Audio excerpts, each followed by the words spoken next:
She said it in the doorway, like she was reading a line she'd practiced on the drive over. This is goodbye. Not dramatic, not raised, just steady, the way people sound when they've already taken the hardest step somewhere else. Earlier, alone. She was 43. I was 46, old enough to understand that words can be chosen carefully and still land like blunt force. The thing I remember most is what she was holding.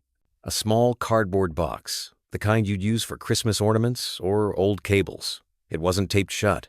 The top flaps were folded in like she might open it again in the car. One side had a thin black marker line where someone had once written something and scribbled it out. Her hand was under the box, her fingers pressed up like it weighed more than it did.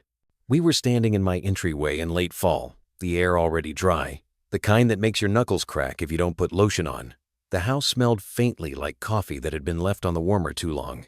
I'd been working from home that day, half-focused, answering emails I didn't care about, telling myself I'd go for a walk before it got dark. I'd left the porch light off because I hadn't expected anyone. I should have noticed the quiet. I should have noticed she didn't step inside. She didn't take her coat off. She didn't look for the hook like she always did. Instead, she looked past me, not into the house exactly, but through it.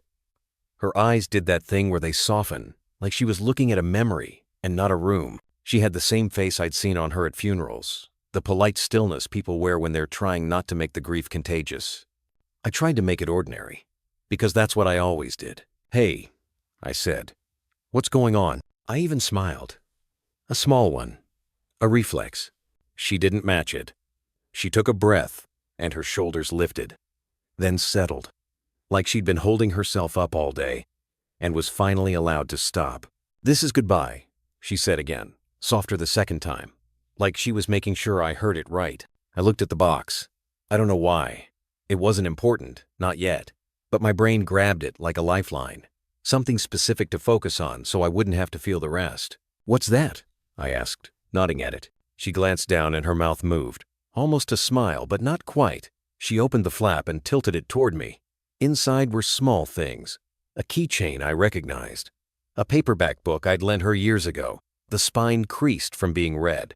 A pair of sunglasses. A folded piece of paper I didn't recognize. "It's your stuff," she said. "From my place." My place. The words hung there. We didn't live together. We'd never merged our lives that way. We had done something more careful, more adult, or at least we'd told ourselves it was. Two people with careers, with old habits, with a shared understanding that we were past the age of burning everything down for love.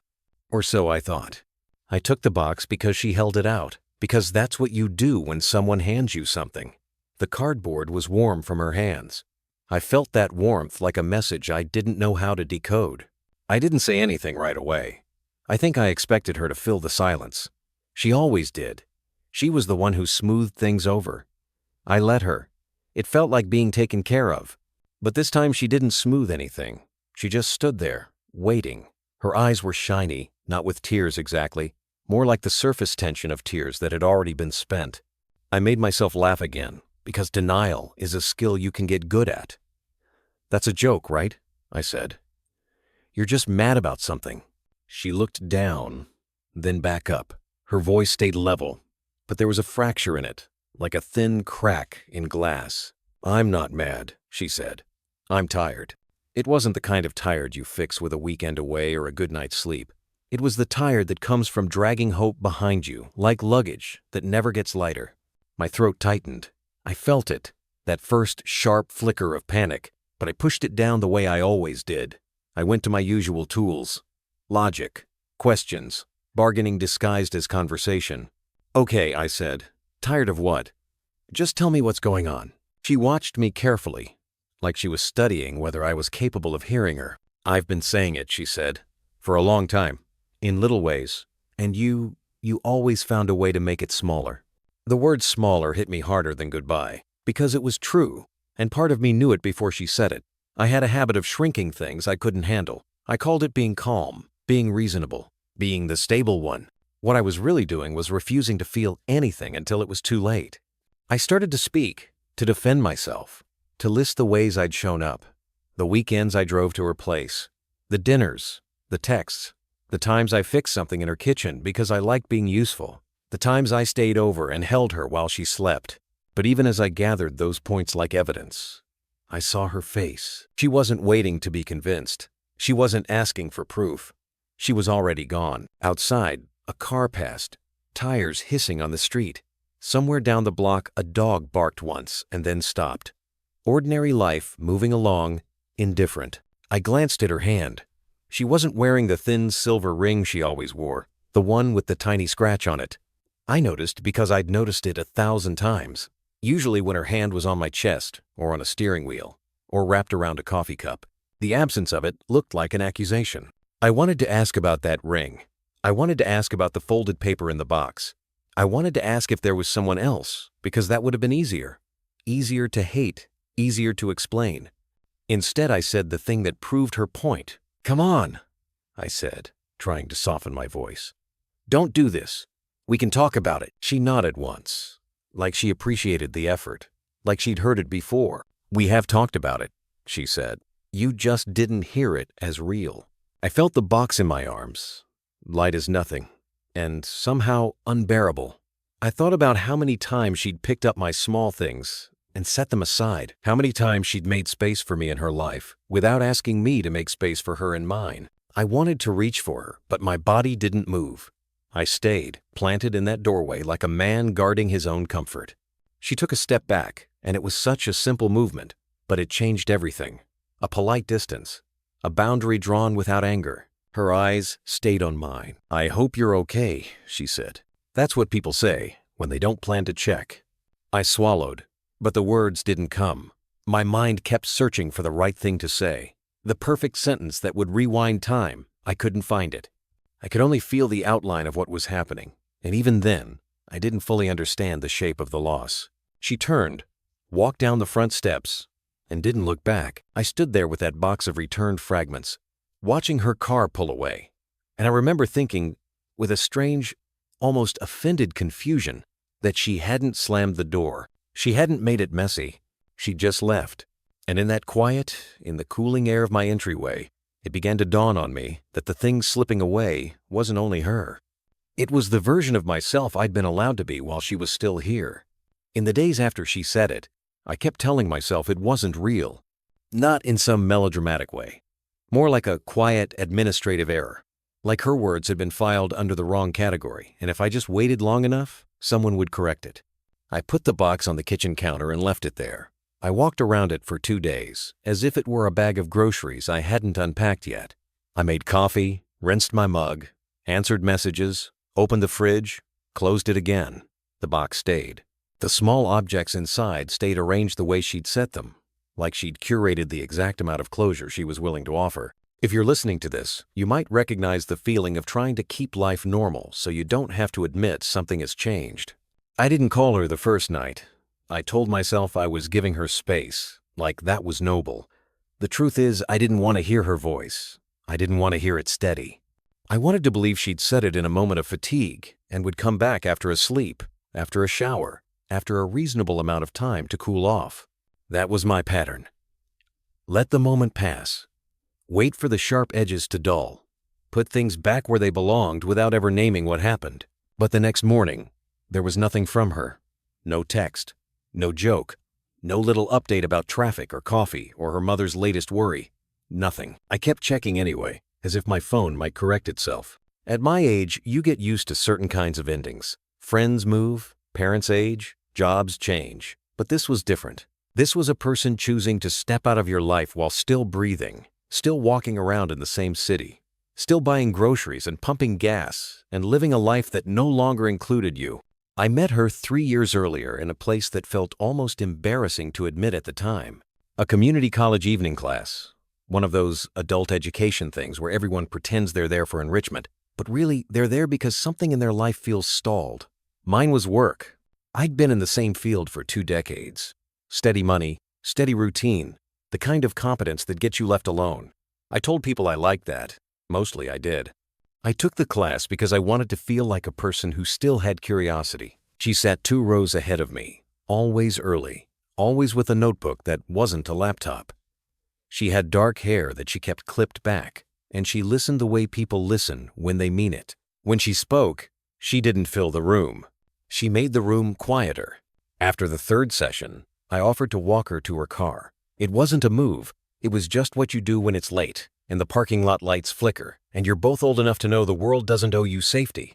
We talked about ordinary things. Work. Family. The weirdness of being back in a classroom at this stage. She laughed, but softly, like she didn't want to disturb anyone. She told me she was 40, almost 41. She said it like a fact, not a complaint. I told her my age, and there was a small relief in both of us, like we'd cleared an awkward hurdle without having to pretend we were younger. A week later, we got coffee. I remember thinking how easy she was to be around. Not easy like shallow, easy like quiet water. No performance, no sales pitch. She asked real questions and didn't rush my answers. She told me about her job, not the title so much as what it did to her, how it drained her in ways she didn't like to admit. She had been married once, she told me, years ago. No kids. She said it with a shrug that wasn't casual. It was practiced, the kind of shrug people develop when they're tired of hearing the same sympathetic noises. I was divorced too. No kids. My marriage had ended without fireworks. Just two people realizing the life they'd built didn't fit anymore. I'd walked away from that thinking I was good at endings. I thought that meant I was mature. It turns out it mostly meant I was good at detaching. At first, what we had felt like an agreement between two adults who didn't want to make each other a project. We spent weekends together, but not every weekend. We didn't do big declarations. We went to dinners where we sat at the bar because we liked watching the room. We took long drives without much of a destination. She'd point out small details, a mural, a weird little shop, a street that smelled like bread. Sometimes she'd bring a book and read beside me while I worked. I used to tell myself that was intimacy, that comfortable silence, and it was, in its way. But over time, I started to treat her presence like it was renewable, like it would keep replenishing itself as long as I didn't actively break it. She talked about wanting to travel more. She talked about thinking of changing jobs. She talked about her sister's kids and the way the family gatherings made her feel like an extra chair pulled up to a table that was already full. And sometimes, late at night, when she'd turn her head on my pillow and look at me with that steady, searching expression, she'd say small sentences that I didn't treat as important. "I don't want to feel like I'm visiting you," she said once. I nodded like I understood, then made a joke about how my place was boring anyway. Another time, she said, "I want a life that feels chosen." I said, "That's what we're doing, isn't it?" Like that settled it. She would let it go in the moment. That was part of her grace, or part of her exhaustion. She didn't argue. She didn't force it.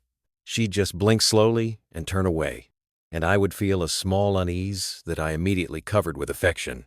A hand on her shoulder, a kiss on her forehead, a dinner reservation, something that looked like care. I told myself I was showing up. But there's a difference between being present and being invested. I didn't understand that until she left.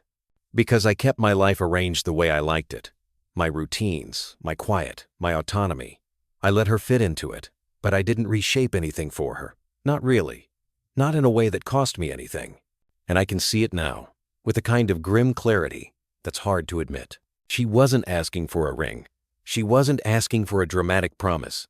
She was asking to feel like she belonged somewhere, not just like she was welcome. The box on my counter made a soft accusation every time I walked past it. I finally opened it on the third day, not because I was ready, but because I couldn't stand not knowing what was on that folded paper. It was a note, written in her neat handwriting, not long. She didn't blame me. She didn't list my failures. That would have made it easier, in a way. She wrote about how she'd started to feel invisible in the relationship. How she'd tried to speak up, how she didn't want to spend the rest of her 40s asking to be seen. There was one line I read 3 times because it landed in a place I didn't have language for. "I keep leaving pieces of myself at your door and you keep handing them back without noticing."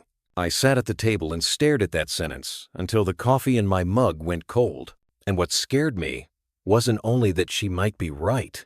It was that I didn't know how to prove her wrong. The first real choice showed up the week after she left, and it wasn't a romantic gesture or a grand apology. It was smaller, more humiliating than that. It was the choice between reaching out because I missed her, or reaching out because I didn't like what her absence revealed about me. I sat with that note for a long time. I read it until the words started to blur and then sharpen again. I kept finding new meanings in the same lines, like my brain was trying to translate something I should have understood in the first place. By Thursday, the part of me that likes order decided there were only two rational options. Option 1, let her go. Accept that this is what adults do when something doesn't fit anymore. Option 2, fix it, which in my mind meant finding the right words, saying them at the right time, and returning the whole thing to the shelf like a vase I'd almost dropped. I didn't understand yet that some things can't be put back because the other person has already learned how it feels to carry them alone. I drafted a text, then deleted it. Drafted another, deleted that too.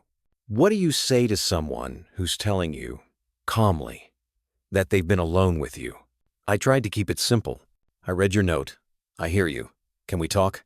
That sounded mature. It sounded reasonable. It also sounded like exactly what she said I did, turning a wound into a meeting request. So I wrote something else. I'm sorry. I didn't realize. I want to do better. That felt like a promise I didn't know how to keep. I stared at my phone until it dimmed and locked. The truth was, I didn't know what do better meant in practice. I had always been a man who did fine. I was dependable. I paid bills. I called when I said I would. I showed up on time. I didn't cheat. I didn't yell. I had built an identity around not being the kind of man who hurts people. But her note wasn't accusing me of cruelty. It was accusing me of absence. And that's harder to defend against, because absence doesn't look like a crime. It looks like normal life. That weekend, I went to the grocery store and caught myself buying things I didn't even like, out of habit. A specific tea she'd kept at her place for me. A brand of yogurt she ate. I stood in the aisle holding it and felt this strange anger at myself. Like I was finally seeing my own patterns, and they were pathetic. I put the yogurt back, then I picked it up again and bought it anyway. Like the purchase itself was proof I cared. At home, I opened the fridge and saw how empty it looked. Not literally, there was food, but there was no second rhythm, no evidence of another person's preferences, no mild clutter, no hair tie on the counter, no extra toothbrush. I had kept it that way on purpose, telling myself it was clean and simple. Now it just looked like a place designed for one person to never be inconvenienced. On Sunday afternoon, I drove toward her neighborhood without fully deciding I was going there. I told myself I just wanted to take a drive. That's another trick I use. I make my own choices sound like accidents so I don't have to feel accountable for them. It was overcast, the kind of day where the light doesn't have a direction.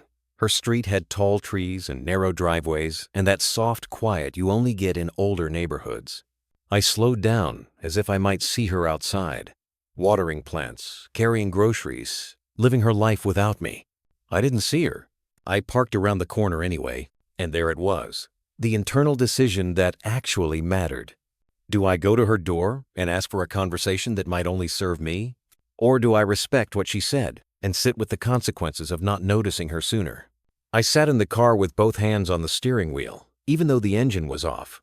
My heart was doing that steady thump that makes you feel slightly sick.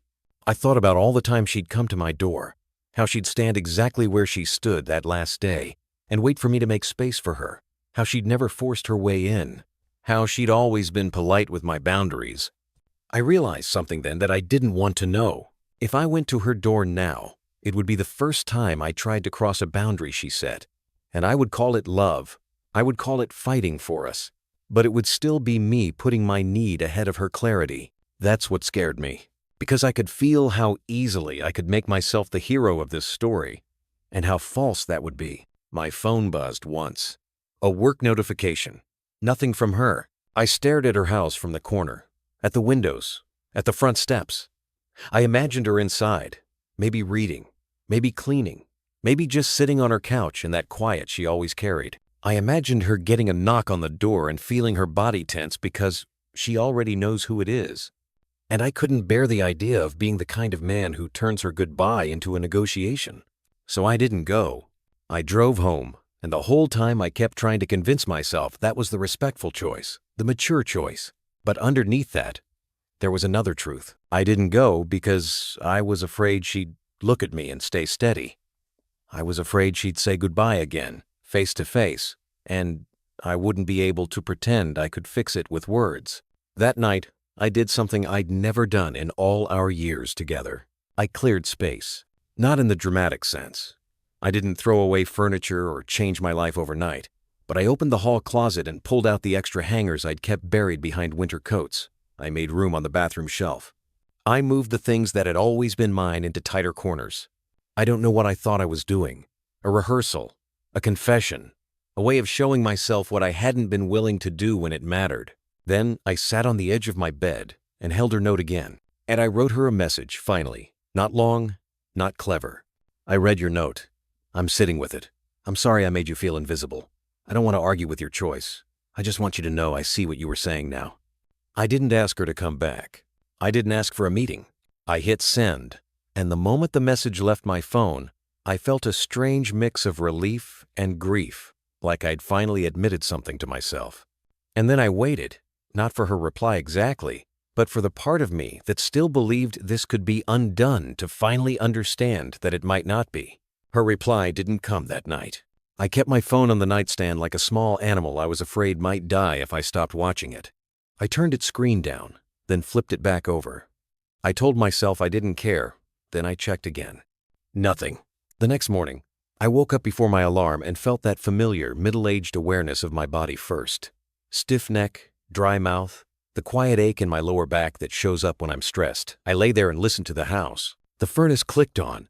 Somewhere outside, a garbage truck backed up with that long electronic beep. Normal sounds. But they didn't settle me the way they used to. I made coffee and drank it standing up, like I didn't deserve the comfort of sitting. The box was still on the counter. I hadn't moved it, not out of sentiment, but out of indecision. It had become a little monument to how passive I could be. When you're younger, waiting feels like a pause. When you're in your 40s, waiting feels like time deciding for you. By late morning, I had a reply. Thank you for saying that. That was it. No punctuation beyond the period. No invitation. No warmth. But it wasn't cold, either. It was respectful. It felt like the emotional equivalent of a door being closed gently instead of slammed. I stared at those 4 words until they stopped looking like language. The part of me that still wanted control read them as hope. Thank you for saying that could mean she was moved. It could mean she was reconsidering. It could mean she wanted me to try harder. The part of me that was finally learning to listen heard something else. It sounded like closure. I didn't respond right away. I tried to sit with the discomfort of not grabbing for more. That was the first restraint. Not heroic, not noble. Just the decision to stop using words as a way to relieve my own anxiety. Days passed, and my life kept going, but it felt off balance, like walking with a shoe that doesn't fit. At work, I found myself reading the same email 3 times.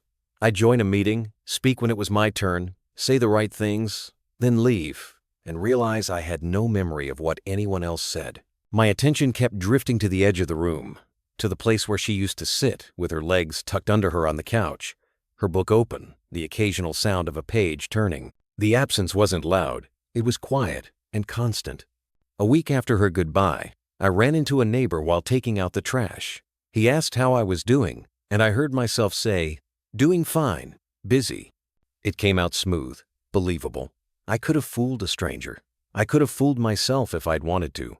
But when I went back inside, I stood in the kitchen and felt the weight of that lie. Not because it was immoral, because it was automatic, because it was how I'd kept myself from admitting what I needed for years. I kept expecting some official end, a final conversation, a handoff of belongings, some ceremonious tying of the knot. But adult endings don't always come with paperwork. Sometimes they come with silence that grows larger because you keep feeding it by not stepping into it. I didn't hear from her again for almost 2 weeks. In that time, I did small things that looked like self-improvement, but were mostly just ways to keep my hands busy. I cleaned out a drawer. I reorganized my closet. I made a donation pile. I bought a new set of towels because the old ones felt like they belonged to the old version of me. I even took a walk most evenings, the same route, past the same houses, pretending the fresh air could change the fact that my mind kept circling the same moment in the doorway. The second internal choice came quietly, not as a question of whether to win her back, but whether to rewrite the story in my head. It would have been easy to tell myself she was impatient, that she had unrealistic expectations. that she was going through something and I was collateral damage. I could have made her the unreasonable one and protected my ego. I could have told my friends, she just left. Out of nowhere. I could have leaned on the kind of language that makes a man sound wronged. But each time that story tried to form, I saw her face in that doorway. Calm, tired, certain. And I remembered the note. I keep leaving pieces of myself at your door, and you keep handing them back without noticing. I couldn't call her dramatic after that. I couldn't call her impulsive. If anything, I started to suspect she'd waited too long. That's the kind of thought that makes you sit down in the middle of your own kitchen. One night, I opened the box again and picked up the keychain. It was an old one, a little scuffed metal tag from a place we'd gone on a weekend trip early on. I remembered the hotel room, the cheap carpet, the way she laughed when the ice machine on the floor made those loud clanking sounds. I realized I had been collecting memories like souvenirs instead of treating them like a life. And there it was again, that uncomfortable truth. I had loved her, in my way. But my way had a ceiling. I loved her as long as it didn't require me to rearrange myself. When you live alone long enough, you start to mistake your preferences for principles. On a Wednesday, her name showed up on my phone. A call. My body reacted before my mind did. My heart kicked hard and my hands went slightly numb, like I'd stood up too fast. I answered too quickly. "Hey," I said. Her voice was the same.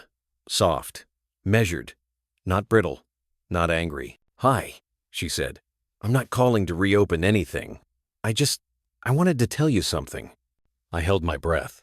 I could feel myself ready to plead, ready to bargain, ready to ask for another chance. But she kept going. "I'm moving," she said. "Not far. I need a different start. And I didn't want you to hear it from someone else. Moving. A practical decision. A real one. Not a threat. Not a test. A line drawn in the calendar." I swallowed. I could have said, "Don't go." I could have asked where.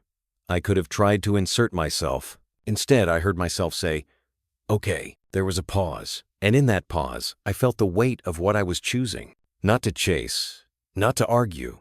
Not to turn her clarity into my project. "I'm glad you told me," I said.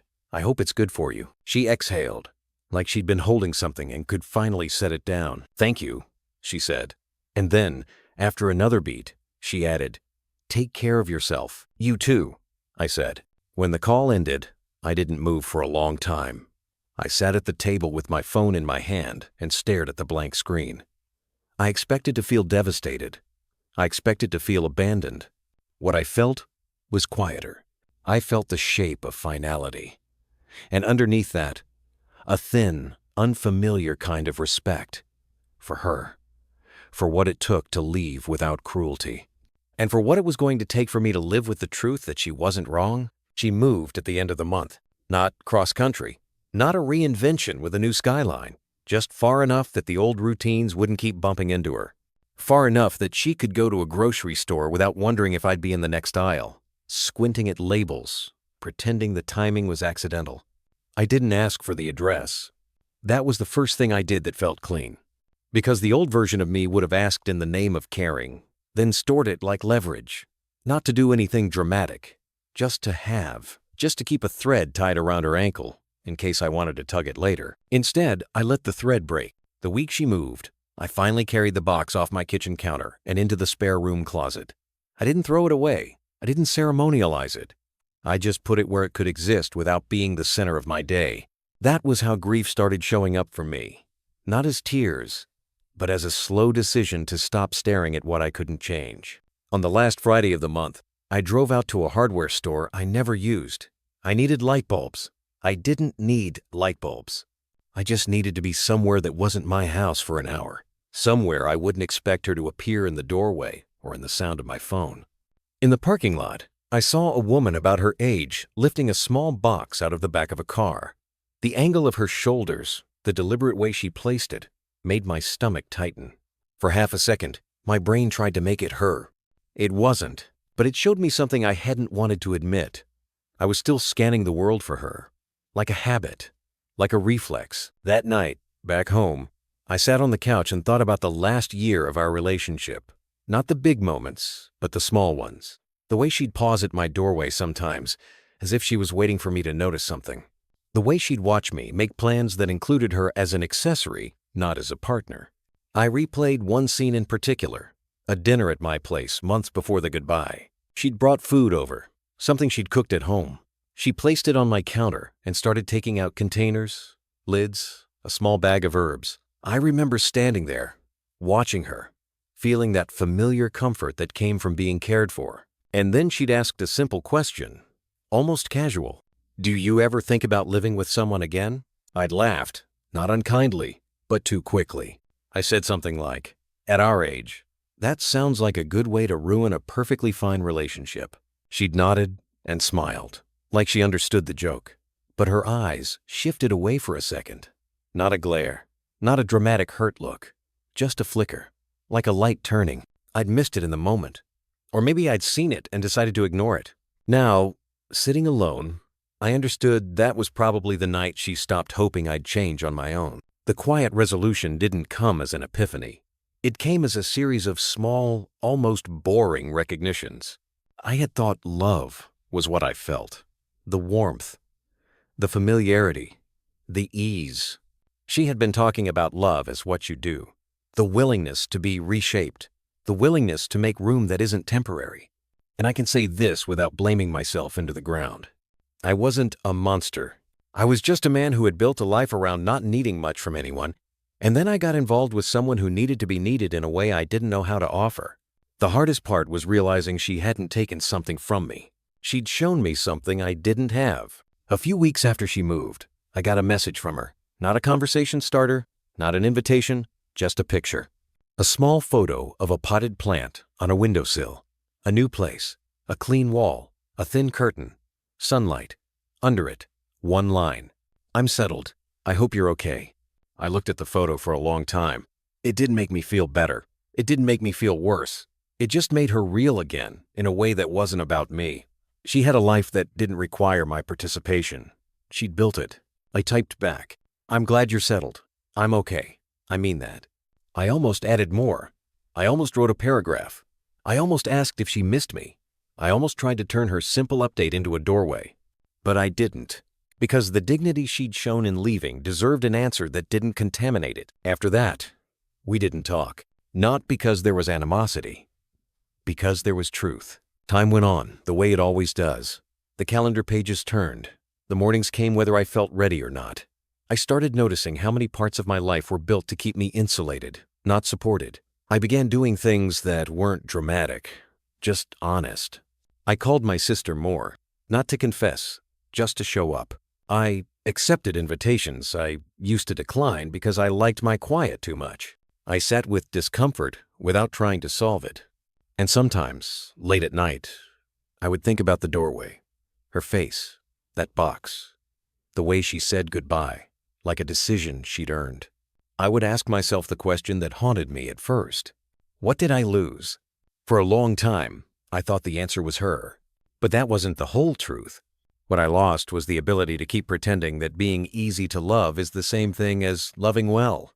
In your 40s, you don't get infinite chances to learn that difference. You either learn it or you harden around what you already are. I didn't become a new person overnight. I didn't suddenly turn into someone who makes grand gestures or speaks in perfect sentences. But I did become someone who understands what silence can take from you if you let it. And when I think of her now, I don't picture the goodbye. I picture that note, that one line that still feels like a mirror I can't look away from. I keep leaving pieces of myself at your door, and you keep handing them back without noticing. I noticed, just too late. And that's a kind of loss that doesn't announce itself. It just follows you, quietly, until you finally decide to carry it like an adult.